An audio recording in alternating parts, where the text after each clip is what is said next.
Assalamualaikum warahmatullahi wabarakatuh. Kami dari kelompok Hematemesis Melena, Nur Hidayah Meisankes, Afifah Afriah Mamru, Nur Fadilah, Anyeta Syaning, Indah Parastika Adilah. Hematemesis Melena. Definisi hematemesis adalah muntah darah atau darah kehitaman coffee grounds yang menunjukkan perdarahan proksimal dari ligamen trans, dan melenah adalah pengeluaran tinja yang berwarna hitam lebih dari 100 ml darah seperti darah yang mengandung dari pencernaan. Etiologi dari hematemesis melenah ialah yang pertama, kelainan esofagus seperti varises, esofagitis, dan keganasan. Yang kedua, kelainan lambung dan duodenum seperti tukak lambung dan duodenum keganasan. Yang ketiga, penyakit darah seperti leukemia, DIC, dan purpura trombositopenia. Yang keempat, penyakit sistemik lainnya seperti uremik dan lain-lain. Dan yang terakhir, pemakaian obat-obatan yang ulcerogenik seperti golongan salisilat, kortikosteroid, alkohol, dan lain-lain. Selanjutnya, manifestasi klinik. Manifestasi klinik yaitu gejala terjadi akibat perubahan morfologi dan lebih menggambarkan beratnya kerusakan yang terjadi daripada etiologinya. Didapatkan gejala dan tanda sebagai berikut. Yang pertama, gejala-gejala intestinal yang tidak khas seperti anoreksia, mual, muntah, dan diare. Kedua, demam, berat badan menurun, dan lekas lelah. Ketiga, ascites, hidrotonaks, dan edemo. Keempat, ikterus, kadang-kadang urin menjadi lebih tua warnanya atau kecoklatan. Kelima, hematomegali. Keenam, kelainan pembuluh darah seperti kolateral di dinding, corpus medusa, wasir, dan varises esofagus. Serta yang ketujuh, kelainan endokrin yang merupakan tanda dari hiperestrogenisme. Selanjutnya, patofisiologi, yaitu pada gagal hepar-sirosis kronik, kematian sel dalam hepar mengakibatkan peningkatan tekanan vena porta sebagai akibat terbentuknya saluran kolateral dalam submukosa esofagus, lambung, dan rektum, serta pada dinding abdomen anterior yang lebih kecil dan lebih mudah pecah untuk mengalirkan darah dari sirkulasi splenik menjauhi hepar. Dengan peningkatan tekanan dalam vena ini, maka vena tersebut menjadi mengembang dan membesar atau dilatasi oleh darah yang disebut varises. Varises dapat pecah mengakibatkan pendarahan gastrointestinal masif. Selanjutnya dapat mengakibatkan kehilangan darah tiba-tiba, penurunan arus balik vena ke jantung, dan penurunan perfusi jaringan. Dalam berespon terhadap penurunan curah jantung, tubuh melakukan mekanisme kompensasi untuk mencoba mempertahankan perfusi. Mekanisme ini merangsang tanda-tanda dan gejala utama yang terlihat pada saat pengkajian awal. Jika volume darah tidak digantikan, penurunan perfusi jaringan mengakibatkan disfungsi seluler. Penurunan aliran darah akan memberikan efek pada seluruh sistem tubuh, dan tanpa suplai oksigen mencukupi, sistem tersebut akan mengalami kegagalan. Selanjutnya, komplikasi yang bisa terjadi pada pasien hematemesis melena adalah koma hepatik, suatu sindrom neuropsikiatrik yang ditandai dengan perubahan kesadaran, penurunan intelektual, dan kelainan neurologis yang menyertai kelainan parenkinhati, shock hipovolemik, kehilangan volume darah, sirkulasi sehingga curah jantung dan tekanan darah menurun, aspirasi pneumonia, infeksi paru yang terjadi akibat cairan yang masuk saluran napas, anemi posthemoragik, kehilangan darah yang mendadak dan tidak disadari. Selanjutnya, penata laksanaan. Pengobatan penderita perdarahan saluran, maka bagian atas harus sedini mungkin dan sebaiknya dirawat di rumah sakit untuk mendapatkan pengawasan dan pertolongan yang lebih baik. Pengobatan meliputi yang pertama tirah baring, yang kedua makanan lunak, yang ketiga pemeriksaan HB/HT setiap 6 jam, pemberian transfusi darah. Yang keempat, pemberian transfusi darah bila terjadi perdarahan yang luas. Yang kelima, infus cairan langsung dipasang untuk mencegah terjadinya dehidrasi. Yang keenam, pengawasan terhadap tekanan darah, nadi, kesadaran penderita, dan bila perlu CVP monitor. Yang ketujuh, pemeriksaan kadar HB dan HT perlu dilakukan untuk mengikuti keadaan perdarahan. Yang kedelapan, transfusi darah diperlukan untuk mengganti darah yang hilang dan mempertahankan kadar HB 50-70% nilai normal.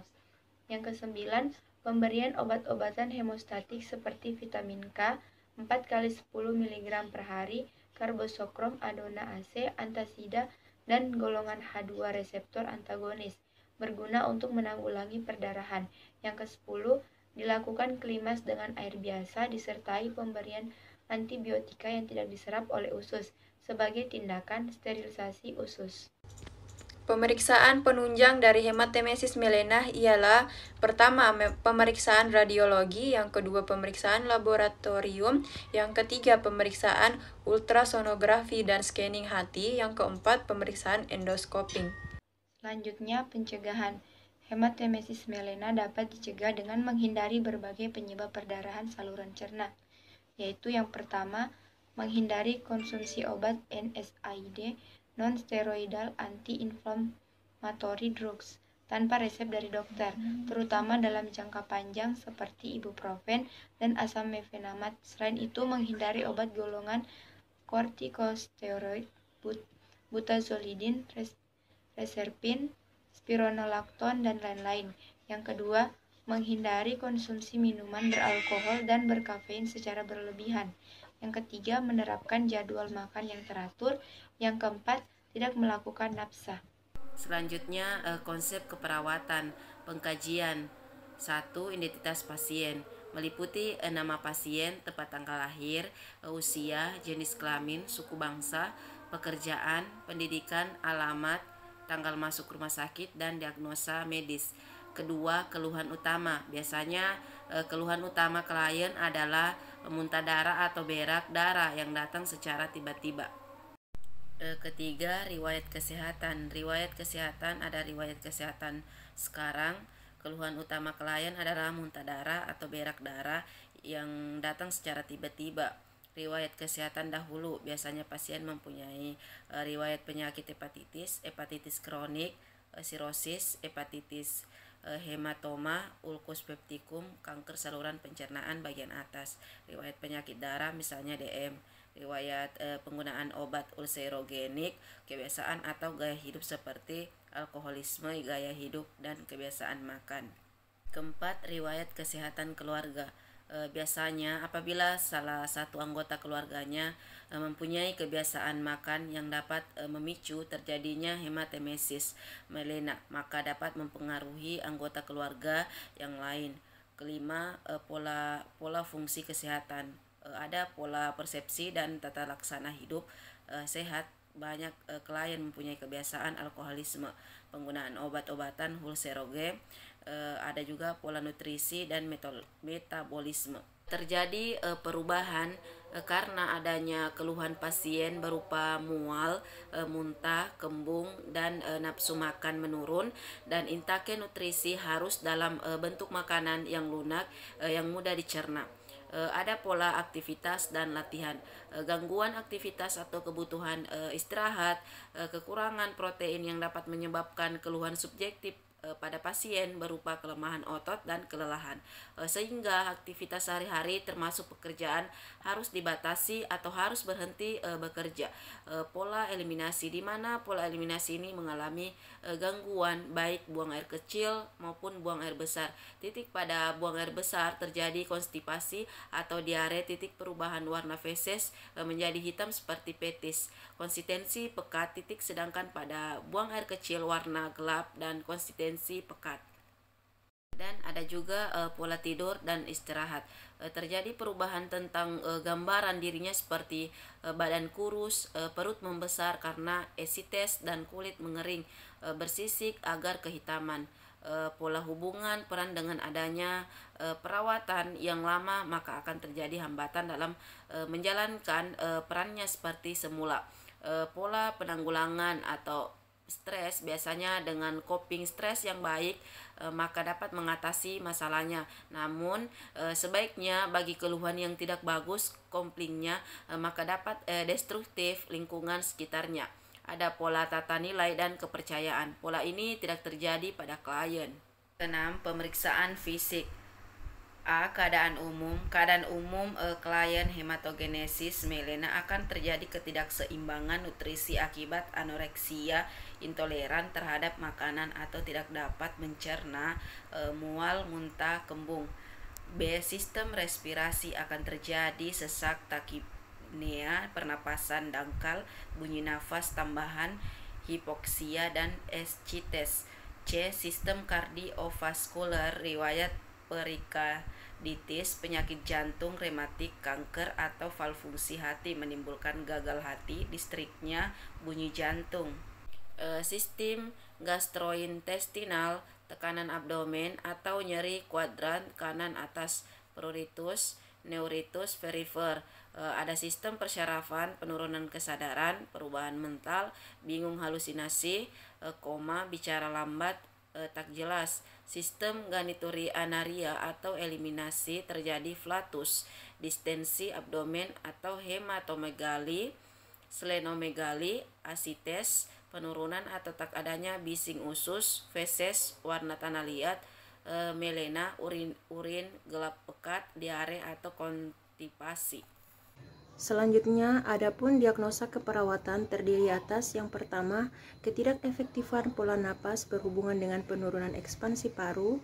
Yang kedua, ketidakseimbangan nutrisi kurang dari kebutuhan tubuh berhubungan dengan ketidakmampuan untuk merespon atau mencerna makanan.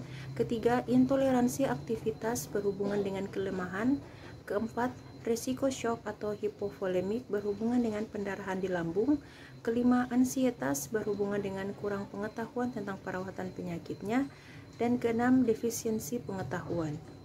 Selanjutnya, intervensi. Yang pertama, ketidakefektifan pola nafas, penurunan ekspansi paru, meliputi latihan batuk efektif, manajemen jalan nafas, pengaturan posisi, pemantauan respirasi, manajemen ventilasi mekanik, manajemen jalan nafas buatan, pengisapan jalan nafas, penyampihan ventilasi mekanik, stabilitas jalan nafas, dan terapi oksigen.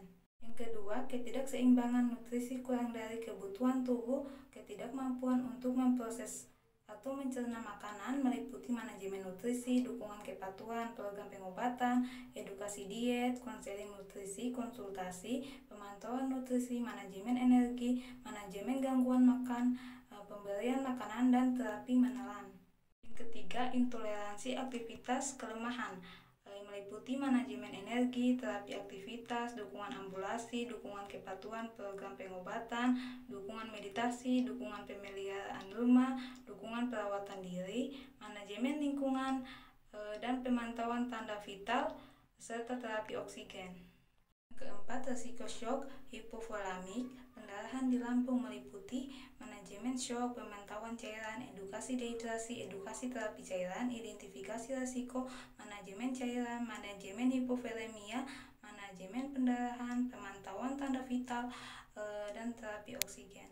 Kelima, ansietas, kurang pengetahuan tentang perawatan penyakitnya, meliputi edukasi ansietas, terapi relaksasi, bantuan kontrol marah, biblioterapi, dukungan emosi, dukungan hipnosis diri, konseling, persiapan pembedahan, terapi hipnosis, dan teknik menenangkan.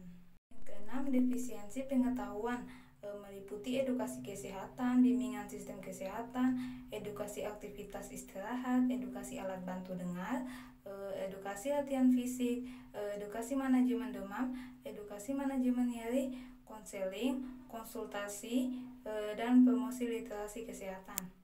Sekian dari kami. Terima kasih.